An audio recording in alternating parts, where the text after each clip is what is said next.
Welcome to the Pinter Beer Chef, a channel dedicated to the Pinter 3. Here you'll learn everything you need to know to brew like a pro. Okay, so this pinter has now been thoroughly cleaned, it's been thoroughly and properly sanitized, and it's now sitting ready to brew. We're going to go for the Dark Matter Classic Stout for this video. I've obviously already opened up the box and took the sanitizer out. So what we've got in here is the Fresh Brewing Yeast Loyalty, which I'll just put out of the way there for a second. And of course we've got the fresh press itself. With the Dark Matter, there is no hopper, so there's nothing else here in the box. That's just empty. So that's it, we're ready to go with that. This package has been stored at room temperature, which is what these are made for. They're not made to be refrigerated. If there is a hopper in the box, then at the point where I'm going into brewing, I do take the hopper out and pop the hopping oil into the fridge. But apart from that, these fresh press packs are meant to be kept at room temperature. If you've got somewhere cool and dark, like a cellar if you're lucky, or just like a pantry, then that'd be ideal. You know, room temperature on the cooler side is fine, but refrigeration, no go. Don't leave it out in direct sunlight or on a windowsill where there's going to be the sun blazing down on it and high temperatures. You know, when we say room temperature, we're looking for moderate room temperatures here between sort of like, you know, 16 and 20 degrees C like. We'll put the fresh press aside for now and come back to that in a few minutes. You can see we've got the water sitting here. You've no doubt seen my other video. If you haven't, go and check it out. I always use spring water. I buy these 5 litre bottles from Sainsbury's, British spring water still. Fantastic, do a great job. For convenience, I buy these and I have them around the house anyway for drinking. This is spring water as well, still spring water.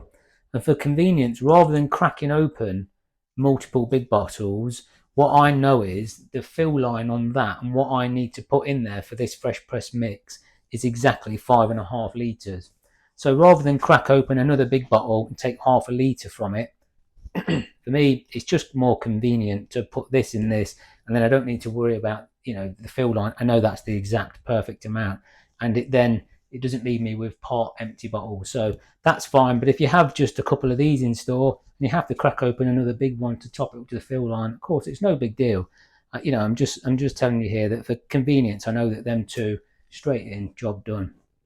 So what I'm going to do, you just pop the pinter in the sink, put my water in. These have been stored at room temperature, so they're at the right temperature. These are going to be about 20 degrees C now. That's the perfect temperature for mixing this fresh press.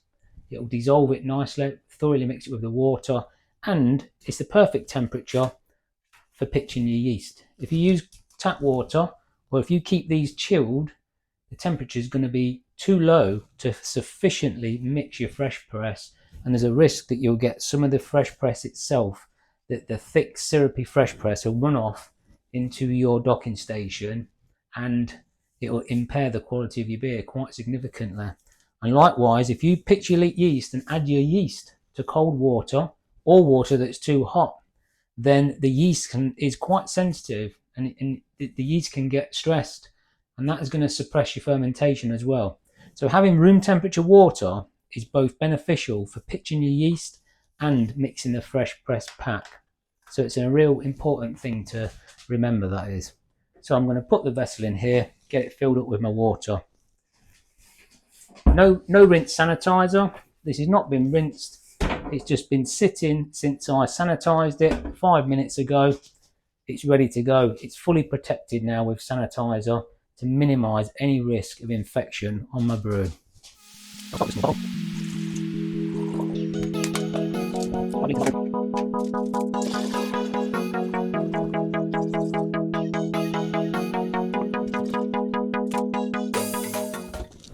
There you go, and that's the perfect amount of water required.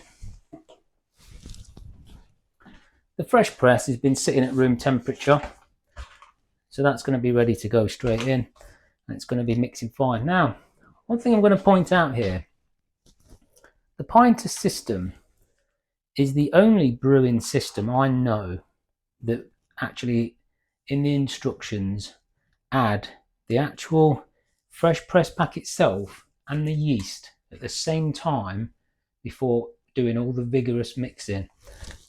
Now, like I mentioned earlier, yeast can actually be quite sensitive to temperature, and it can be sensitive to the vigorous mixing really that you're going to be doing in this vessel. And in every other homebrew system really you can think of, the wort will always be thoroughly mixed and processed.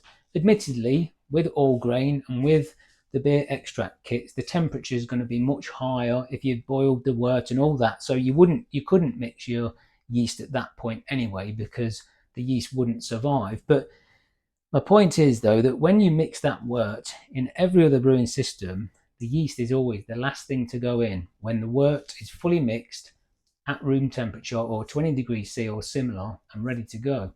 So I have tried this. I have tried it. I've put this in with a fresh press straight into the pinter, and I've mixed it all up. And I've got to be honest, I did get a successful and very good result. But for best practice, I'm going to recommend that you mix your fresh press with your water first, and only when you've done all that agitation and vigorous mixing and you're happy with all that, only then do you pop your lid open and pitch your yeast, and then put your lid back up and you let your yeast settle for 5 minutes to soak gently into your brew. And this yeast will start getting active very quickly, and then 5 minutes later just gently turn your pinter around, put it into the fermentation position with the docking station on the bottom, and you're good to go. So let's get this fresh press in the system and we'll give it a good mix. Now, if you watched my sanitizing video, you'll see that I kept a little bit of the sanitizer aside, put it in my spray bottle, and this is what I'm going to use it for now. You might think that this is excessive, but I'll be honest, if you're getting into brewing, and especially when you get onto the all grain, sanitization is the key to success.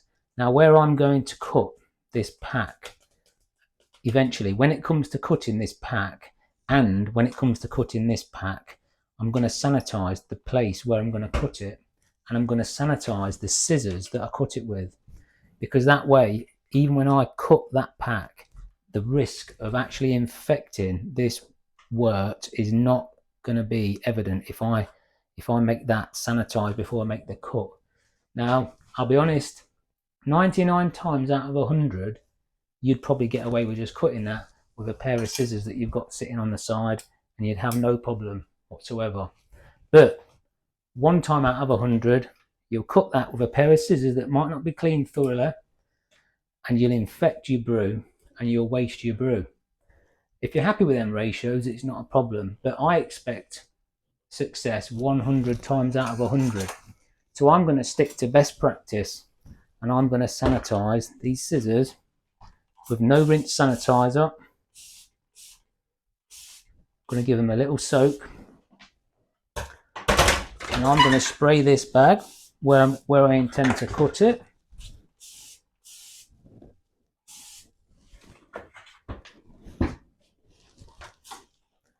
I can give these a little wipe off. I can give the bag a little wipe off. And that's sanitized now, ready for an absolutely clean cut.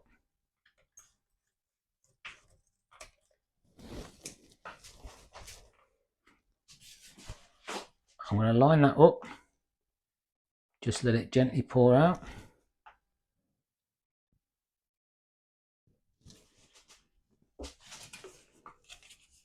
And then I'm going to start to roll this. You can fold this or roll it. I prefer to roll them myself.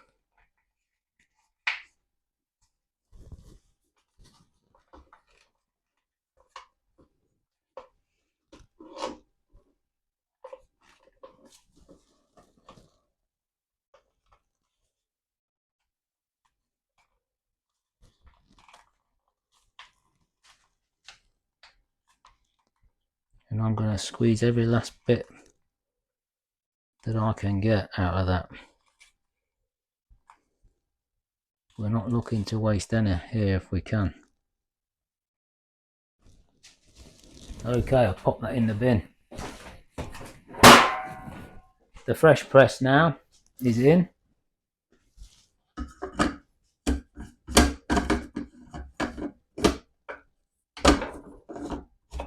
Get your lid on, a little bit of a pinch. Now, a bit like when we were sanitizing, this now needs to be mixed multiple times and vigorously. So what we're going to do, same as the sanitizing, we're going to pick it up, we're going to shake it, rotate it vigorously. I've said it before, if you're not comfortable rotating it while you shake it, then you can just simply give it a good shake in the horizontal position, that's fine. But we're going to shake it, rotate it, put it down to rest. Then we're going to shake it, rotate it, put it down to rest. We're going to do that 5 times to make sure that that fresh press is absolutely thoroughly mixed with this water. So let's get that done.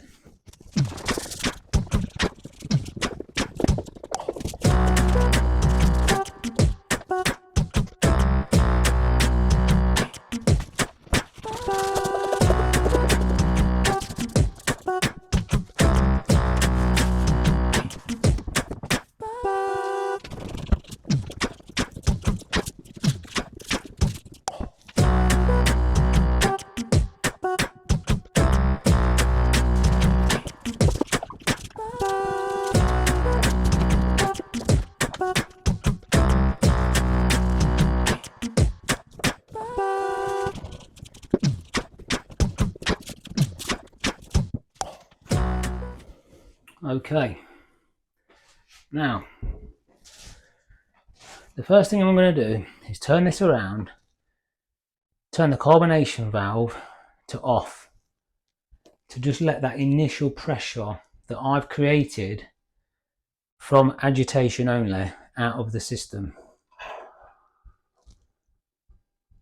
because we want the natural pressure to build up throughout the fermentation process. So I'm just letting that out for a fresh start.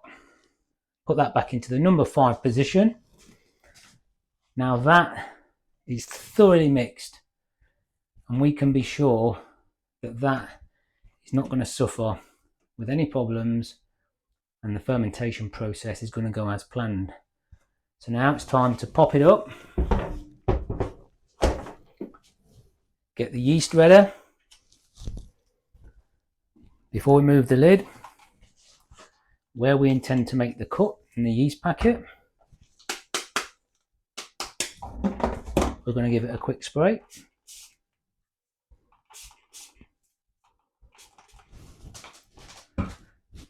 Just give that 10 minutes, not 10 minutes, sorry, 10 seconds.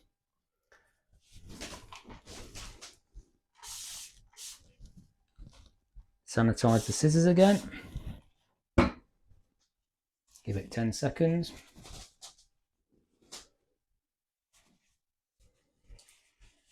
Wipe it down with a kitchen towel, paper towel.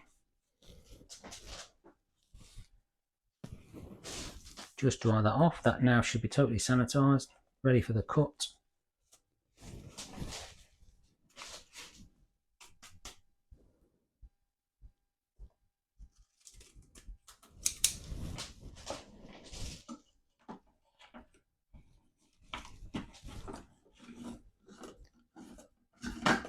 Pop your lid off, set it on a paper towel,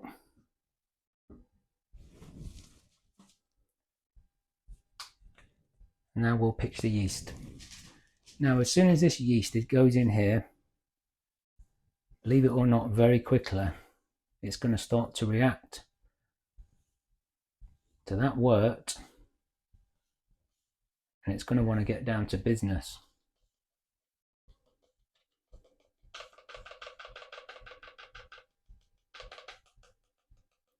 Make sure you get every last bit you can. Now, we're going to put the lid back on, pinch it up, put your handle down, and we're going to leave that to rest. At the minute, we're not going to touch it, we're not going to agitate it, we're just going to let that yeast soak into the wort, begin to work its magic and rehydrate itself. We're going to give that 5 minutes, then we're going to come back, connect the docking station, flick it over, take it to the room where we're going to be fermenting. The job's done. 5 minutes later. Okay, this is sat for 5 minutes now. That yeast will be nicely soaked into the brew. It will be rehydrated. We're going to put on the docking station.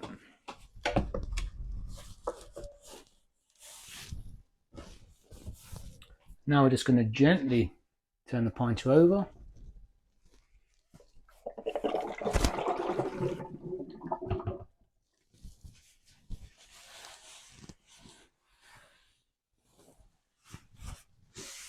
Give it a quick wipe down with a paper towel. Double check that your hopper port's done up. Double check that your carbonation valve is on number 5.